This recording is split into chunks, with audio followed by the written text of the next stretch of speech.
They want it to be able to live in, the people there to live in peace, to have a future, to be able to leave this place if they want to go back, to travel, like to build themselves up. That's what most people want. If you're Hamas, that's not what you want. What you want is to fuck Israel. So there is a risk that this might just be Trump desperately trying to get his Nobel Prize, which may or may not be announced tomorrow. As soon as I read this, I just deflated. I'm just like, they're just not going to do it. They're just not going to do it. I'm just going to talk about the deal, okay? I'm going to tell you guys what's what, and you're going to agree with all of it, and then we can move on, because there's really not that much to go through.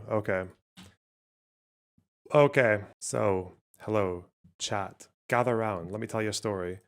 It's quite positive news for now, okay? We'll call it cautious optimism, but optimism nonetheless, eh? It appears that there has been an acceptance of part, emphasis on the word part, of Trump's ceasefire / end to the war deal. Last night, he posted on Truth Social that he was very proud to announce Israel and Hamas have both signed off on the first phase of the peace plan. The plan being referred to, obviously, is the 20-point plan that was put out a little over a week ago. This means that all the hostages will be released very soon, and Israel will withdraw their troops to an agreed-upon line as the first steps towards a strong, durable, and everlasting peace. All parties will be treated fairly. This is a great day for the Arab and Muslim world, Israel, all surrounding nations, and the United States of America, and we thank the mediators from Qatar, Egypt, and Turkey who worked with us to make this historic and unprecedented event happen. Blessed are the peacemakers. Donald J. Trump, President of the United States of America. So, very instinctive reactions. Obviously, it's very warming to hear that there's going to be at least some potential quick pause or stop to the fighting. That there can at least, even in the worst case, be a temporary spot of breathing space for the suffering being endured by people in Gaza, not to mention the fact that we might see the release of all the remaining living and dead hostages very soon. The way that this deal is supposed to be implemented is that it's supposed to involve a truce, which takes effect tomorrow. So there is no truce yet. It's supposed to take effect tomorrow, whilst today the Israeli government ratifies their acceptance of the deal. With the truce taking effect tomorrow, Friday, that will start a 72-hour window in which the exchange between Israeli hostages and Palestinian prisoners will take place. The first phase also requires Israel to pull back their troops to an so far undetermined agreed upon line in Gaza. So there's already a bit of a but there. We don't know what that agreed upon line is. We know that Trump has delivered one potential map for the withdrawal in Gaza. The problem with it is that it's completely incoherent. So this will not be the map that is determining where the withdrawal lines will be. It obviously can't be, because some of these blue areas, which is apparently the IDF's current line of control, there's no IDF line of control there. The IDF line of control is a slightly bigger map here that goes to around here. They're still fighting in Gaza City, encircling and pushing in, but they do not currently control a random knobbly part of Gaza City here, not these parts. This is not a real map. These yellow and red lines don't really account for anything either, not the roads or the corridors or anything that could map onto any of these lines. But it is believed that in the next coming days, this just looks like someone took the strip and drew a smaller version of it down here and then just did some random lines here. That's that. Like, even the map of Gaza, Egypt isn't like this. There's a bump here. Like, it's just complete bullshit. In terms of area, it might be similar. It wouldn't be surprising to see an IDF pull out of the outskirts of Gaza City, and especially outside of the sort of Mawasi area over here and some of the denser urban areas on the coast or near the coast. So it's possible, but that's going to have to be decided on and agreed upon by Israel and Hamas very, very soon, which means there's already a bit of a what if going on. But ultimately, I do believe that for this first phase, both groups do have an incentive to uphold them. Israel's incentive is to get the hostages back, obviously. They've been in those tunnels, moved around under threat of either starvation by Hamas or killing by Hamas or airstrikes by Israel or friendly fire by Israeli soldiers. They've been living there for 2 years now. So that's the incentive for Israel to get them back. And Hamas's incentive is that the alternative to this deal going through is that Israel just finishes off in Gaza City, which is the last big Hamas stronghold, in which case Hamas after that would probably just get reduced to a kind of insurgency. They wouldn't really be a military anymore or a governing force of anywhere. So I can see where the incentives are, although you can already tell what's happening with this deal in the reactions to it, and the reactions from people who are more openly pro-Hamas are not particularly happy with it, nor actually are a lot of the Israeli far-right people. It's interesting that it's actually annoyed both groups. Ben-Gvir and Smotrich and the far-right of Israel doesn't like it because this Trump plan, even though they've only signed off on the first phase, the overall Trump plan rules out annexation. It rules out ethnic cleansing. It's ruled out. So if you took an interest in this conflict out of a humanitarian concern, wanting this deal to go through should be, you should have no reason to not want it to go through. Not really. Even if you want to take issue with the future governance plans, say, for example, Tony Blair being involved in a future governance of a Middle Eastern country, if you want to take issue with that, then you would surely like to take issue with that over taking issue with the bombings that are happening right now and the urban gunfights and everything else. You'd surely prefer to move away from that phase and into a phase where there's a political dispute rather than a military one. So really, there should be no reason to oppose this. There should be no reason to oppose this actually being carried out unless you believe that Hamas should keep their arms for whatever reason.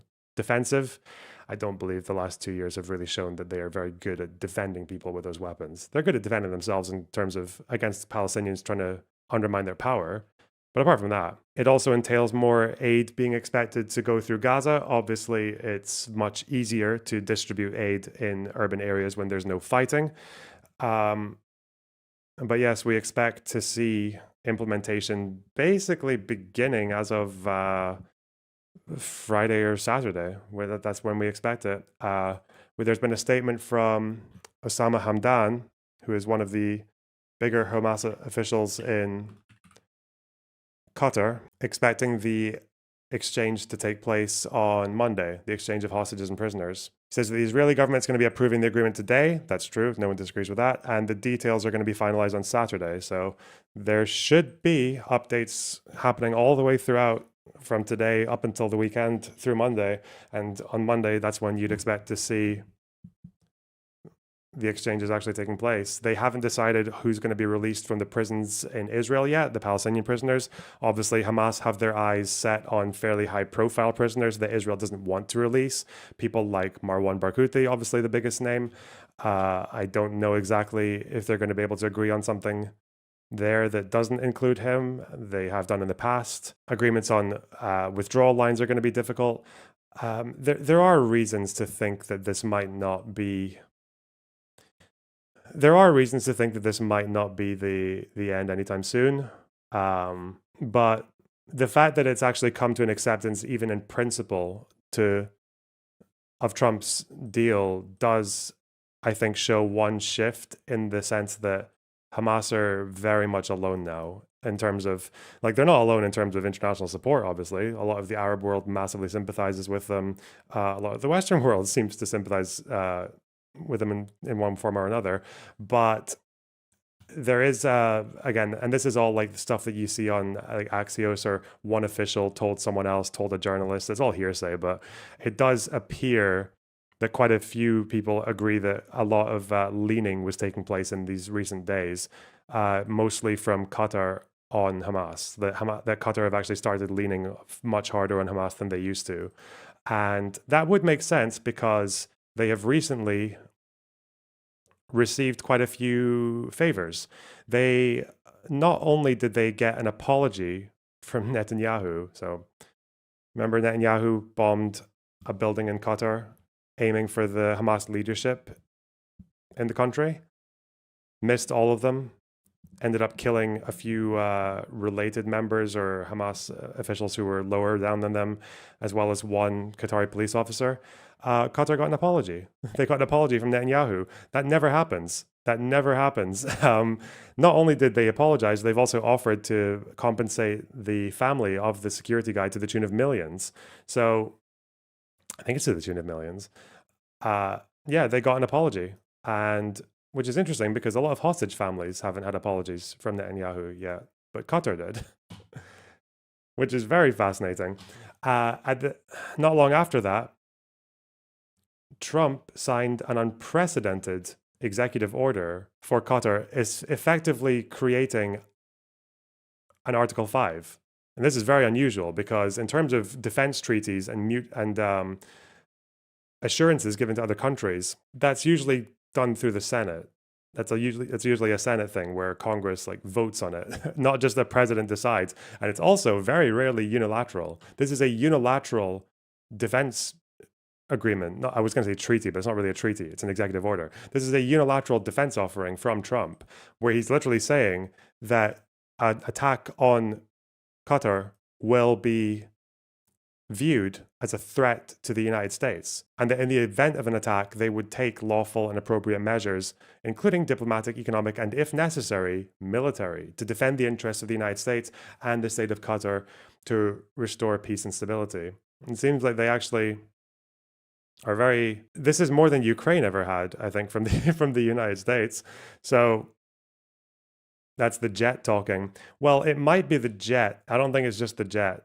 I think it does seem to gel fairly well with claims that Qatar are being leaned on, that Hamas are being leaned on by Qatar. I think Qatar, because, and the reason I believe this now is because of what Hamas people have said themselves. But hang on. Like it says here as well that the talks have involved heavy, this is usually like the kind of drip feed that we get of information on this, that there's like heavy involvement from Egypt, Qatar, and Turkey in the negotiations. So they have had a very prominent role, and just people who, like lower level officials who have been there, have said that Qatar was pushing Hamas harder than they used to. They've already more or less moved away from Hamas's goals. It was only 2 months ago when the Arab League, when a bunch of Arab nations signed an open letter, about 7 pages long, saying that they believed Hamas should give up power and disarm. They've said that already, but in terms of the pressure that they've been willing to actually put on that, that's been more recent. There is some speculation. I think it's just speculation. I wouldn't quote it, but people have speculated that this might also be something to do with America having a stick attached to the carrot, where they are threatening to leave Qatar and leave the military bases that are the U.S. military bases in the country and detach from them, which might put Qatar under threat from Saudi and the Emirates. But again, this is all just like hearsay that I don't think has been completely. I don't think that's been completely substantiated. The Israeli foreign minister, a totally chronically, not him too though, a chronically unimpressive dipshit, has been very insistent that this is only phase 1. So people try to say end of the war. They try to do the Trump line because it's Fox News, and he just keeps saying, no, this is only phase 1. This is only phase 1. Israel's not going to abandon their red lines for phase 2, which is Hamas disarmament and also future governance that doesn't involve Hamas posing a threat.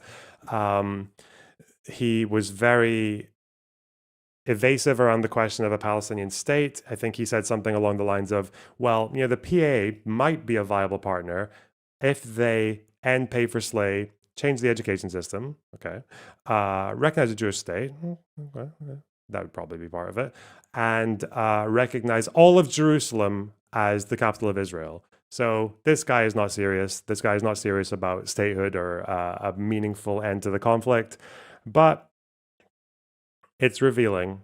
So remember I told you that Trump's 20-point plan was very it was very open to interpretation. There is a line in there that talks about the future of a Palestinian state, the potential of it, but it's all very couched and very cloudy and very maybe and if this and if that, or we don't like it's all done in a way that can be interpreted very selectively by different parties. So that might be part of why there's acceptance now, but the problem is that if everyone's interpreting the plan in a different way, then implementation is going to be much more difficult. So there is a risk that this might just be Trump desperately trying to get his Nobel Prize, which may or may not be announced tomorrow. I mean, it might be timed on that. I don't know. We know that he's leaned on Netanyahu as well. We know that there are definitely parts of that deal that Netanyahu is not happy with putting his name next to, like the one that even offers a potential of a Palestinian state he doesn't like. I don't think he necessarily likes a lot of the withdrawal lines, but there has been a bit of there's been pressure. There's definitely been pressure. I don't know. It's like I've gotten like a very mixed reaction to it because on the one hand, like every time I hear that the fighting and the killing is taking a pause at least, or it's just stopping for a bit, even if it's for a bit, I feel very relieved. Like it's very good to hear, especially like it's good to hear that the people in Gaza can have a break, which they absolutely need. It's much more optimistic when it sounds like it might actually be the end, like this might be the end of the fighting if everyone plays ball. But then it also makes me feel kind of distressed and a little bit miserable because I know, or I don't know, I know how some people are taking it.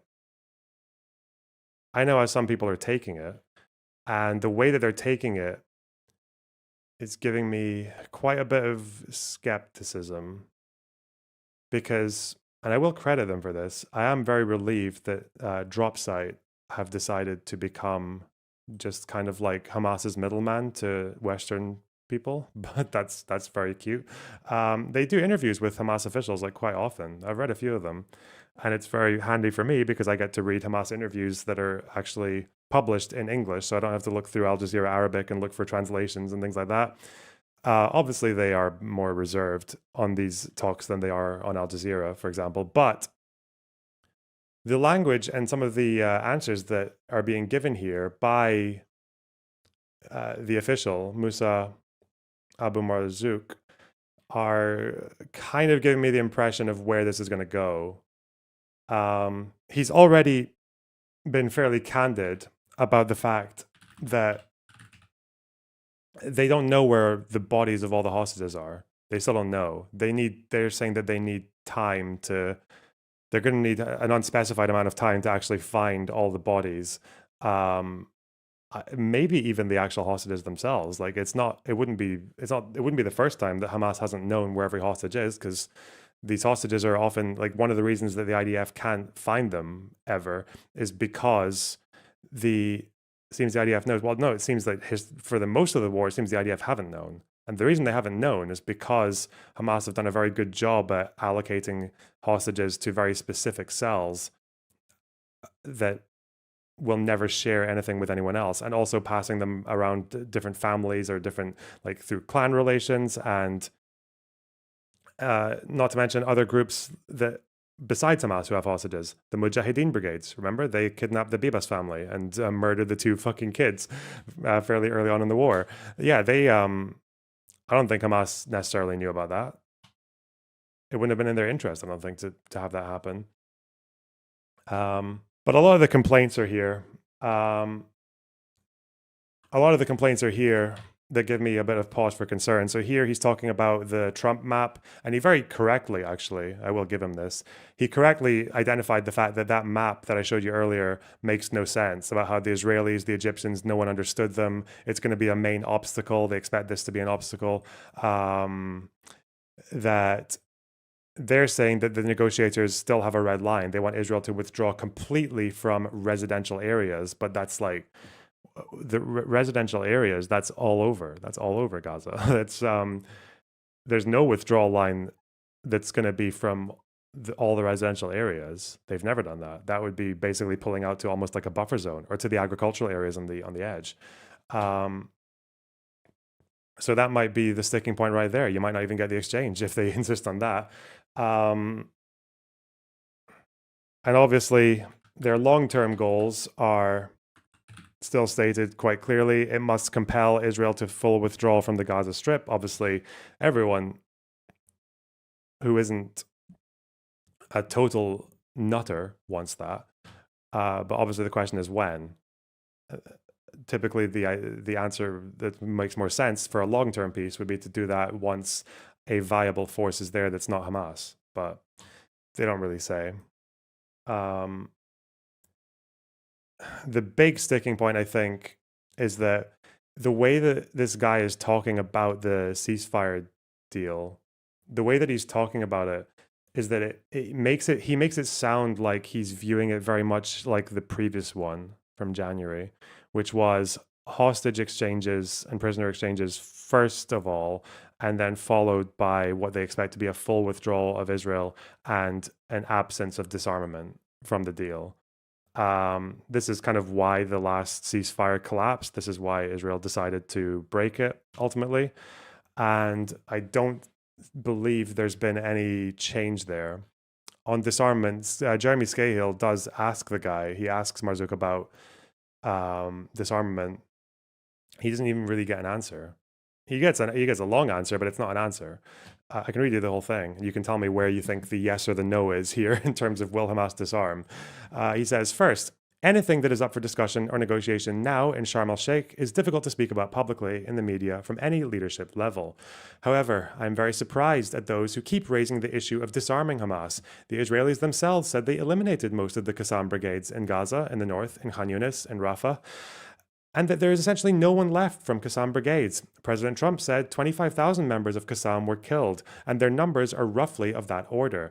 Israel also recently announced that most of Hamas's military capabilities were destroyed. They said 90% of Hamas's capabilities were wiped out. So, if they destroyed 90% of Hamas's military capabilities and killed most of Qassam fighters, as President Trump says, whose weapons are you going to disarm? And where are the weapons you claim you'll remove when you've already destroyed them? Frankly, statements of this kind are often rhetoric that does not reflect reality. Rather, the purpose of them is to accept defeat in the battle. If you fought for 2 years against a resistance movement and still could not decisively end it, is it possible that you will get what you want at the negotiating table on this issue? I think that is very difficult. Therefore, they need to lower their expectations a lot in this regard. Also, we are talking about the future and shaping it. Weapons may come and go, but the commitments and adherence to them are what must be honored and discussed. If you have a pledge from a party that it will not use weapons, or that it is under a truce or a ceasefire, that should, without doubt, be more important than searching how many rifles Hamas has, or what missiles or nuclear bombs, good one, it might possess. We don't even have... This is from a spoken interview, that's why it's got that ellipses there. What weapons do we have to be talking about this at such level? It's like, mate, this guy's not part of the negotiating process, but he is a senior official. As soon as I read this, I just deflated. I'm just like, they're just not going to do it. They're just not going to do it. And I think I know why. This is my, again, low confidence prediction, but we might as well. The inner cynic in me, unfortunately. On the question of trusting Trump or Israeli sabotage of a deal, they're saying it's a risk that Israel will violate because but we trusted President Trump to be the guarantor of the commitments made. Trump acted when he halted a war with Iran. Then Netanyahu wanted to resume it and sent planes to strike targets in Iran. Trump recalled those planes while they were en route to strike targets in Iran. So we know that President Trump is capable of fulfilling his commitments and honoring his pledges. And he is the primary guarantor of everything he says. And he stated clearly that the war would stop. The Israeli army would withdraw in 3 stages, and then a prisoner exchange would take place. Therefore, these guarantees are sufficient for us to say that President Trump has committed to these matters, allowing us to move forward in this direction. There's been no commitment from the American president. We would never, had there been no commitment from the American president, we would never have agreed to take the risk because we do not trust Netanyahu or his extremist right-wing team in the Israeli government. So the thing with what he's saying here is, I wonder if Hamas are aware, they seem to be very aware, that Trump is placing a lot right now on trying to take credit for ending this war. And in other places, Hamas have said that they want to start phase 1 with a declaration from the president that the war is over. And I do wonder if they want that for phase 1. They want to do, which means they're willing to take it. It's a pretty big risk if this is true. The risk that they might be wanting to take is that they seem to be willing to give up the hostages, get high-profile prisoners released from Israeli jails, and then stall and give answers on disarmament that are kind of like the one we just read until Israel gets frustrated, and maybe in the hope that Israel just resumes the war again. And then they can put the blame on them and not themselves. Because what's happening here is that, let's assume everything from now until Monday goes according to plan. They agree on the withdrawal line. They agree on the hostages. They agree on the prisoners. They're all swapped. Everyone's happy. And then they say, okay, let's talk disarmament. And Hamas can just stall. They can just be like, no. They can just stall. And then they stall. And what does Bibi do? At some point, he's going to see all these aid trucks going into Hamas-controlled areas, them regrouping, them maybe starting to recruit again, maybe to buy some support or whatever else. They'll be doing that. At one point, Israel's just going to go in and bomb them again. And then Hamas is going to say they violated the ceasefire, and Trump might even get mad at, might turn on Bibi for that. I don't know. That if I feel like if I were Hamas and I wanted the things that they want, because remember, they don't want what most people want. Most people want the suffering to stop. They want a future for Gaza. They want a Gaza that has all the international support and funding in the world so it can build itself up far and become a much nicer place than it ever was in the last fucking 100 years or whatever. Like, that's what people want. And they want it to be able to live in, the people there to live in peace, to have a future, to be able to leave the place if they want to go back, to travel, like to build themselves up. That's what most people want. If you're Hamas, that's not what you want. What you want is to fuck Israel. Like that's your top priority. And you're actually quite happy to forsake all of those things I just mentioned for that. And I feel like if I were them, that's what I would do. But I really hope I'm wrong on that. I really hope that this is just the end of this absolutely hideous last 2 years of fighting. And hopefully Israelis and Palestinians after this, because Bibi, I guess he only has 1 year before an election, hopefully Israelis and Palestinians both can be treated to far better leadership than they've currently had to deal with. Because I don't think I've ever seen two groups of people get so unbelievably let down and betrayed by the people who are in charge of them. I think that's definitely... So now, today... Fuck off. That's been like the worst thing about this, is just watching the absolute like ineptitude and like disgraceful behavior of the Israeli government and Hamas in the last 2 years. But this deal, if it's followed, takes away from the worst of both of them, though.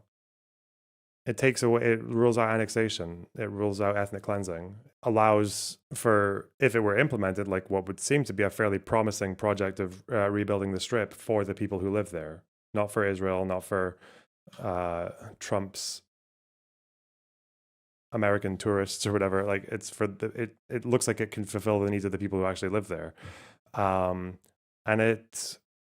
the price to pay for Hamas seems to be just to give up, stop fighting. But the problem is that both of those groups, the Israeli far right and Hamas, both have all the power in the world to stop that from happening. So whether it'll be Ben-Gvir leaving the government to stop the ratification of the deal, which some people think it could happen today, it might not. I think it's more likely not to. Or Hamas stalling on disarmament. Like those two things could happen. One of them could happen, and it would just set us right back to where we were. It rules out martial law. Depending on how you view martial law, there will be a phase where people in Gaza will be ruled by people they don't necessarily want ruling them, or not as their first priority anyway. Like it will involve international partners. That's what the deal says. It will likely involve Tony Blair, which the majority of Palestinians they don't really care for. They don't like him.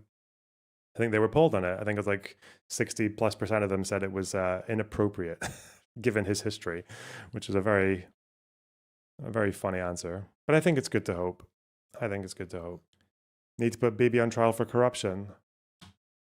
Yeah, and probably one or two war crimes as well, eh? Oh, yeah, God damn it, man. I'm trying not to. I don't think this person really has any much of a say or any say, but maybe he knows something I don't. This guy, this young lad, is he writes pieces. He's a journalist. He writes pieces that get published in Dropsite quite a lot. You know, Ryan Grimm and Scahill's outlet. I've archived this as well, just in case. He's replying to a tweet from Alon Mizrahi, who's a very strange person. Hamas has made a catastrophic mistake. A minute from victory, they threw it all away. Palestine now depends on Israeli whims alone. This is Oslo 2.0, so absolute disgusting freak who would basically rather watch all of Gaza and all Palestinians get fucking torched on the altar of trying to put a few dents in Israel, but okay. This guy who writes pieces that sometimes get published in Dropsite is, I guess, placating him and saying, I understand your frustration, but there will be no disarmament. Believe me, it's not like what you think. It's a pause to rest. This guy is not a Hamas official. He's obviously a supporter. He's not an official, but he is a journalist in Gaza who writes pieces for the for Dropsite and gets published there. I just really hope this is not the sentiment of the people who actually have the power to make that decision, because my God, come on, man. Come on. I feel like watching the news is Malcolm Tucker yelling, "Get me fucking Brian" in the elevator levels of stupidity every single day now. What, this? Why are you spelling Brian like that? I don't remember where that one is. I don't think it's on YouTube. Oh well, fucking rage bait. I love that we live in a world where we're all supposed to now praise Trump for his peacemaking and ignore the fact that at least 20,000 Palestinians have been killed on his watch. Bombs and bullets, rhetorical support that is applied to Israel, that's all erased now. Yeah, I don't think you have to praise Trump. They're mad about the ceasefire. Okay, I don't think that's necessarily what he's saying, but okay. I think, wasn't Mehdi Hassan getting like a bit railed on because he said that there were some good aspects of the plan? I think he said it was good that it rules out ethnic cleansing, and people were like, what? You think this deal's good? Fuck. I don't know. People are mental, man. People are in absolute state. People will use this against Biden. What? The fact that wars are more likely to end like when a war goes on for a while, it's going to end at some point. It's not necessarily dependent on who's president. I don't want to go into the Twitter nonsense of what people are saying about this shit. What a state.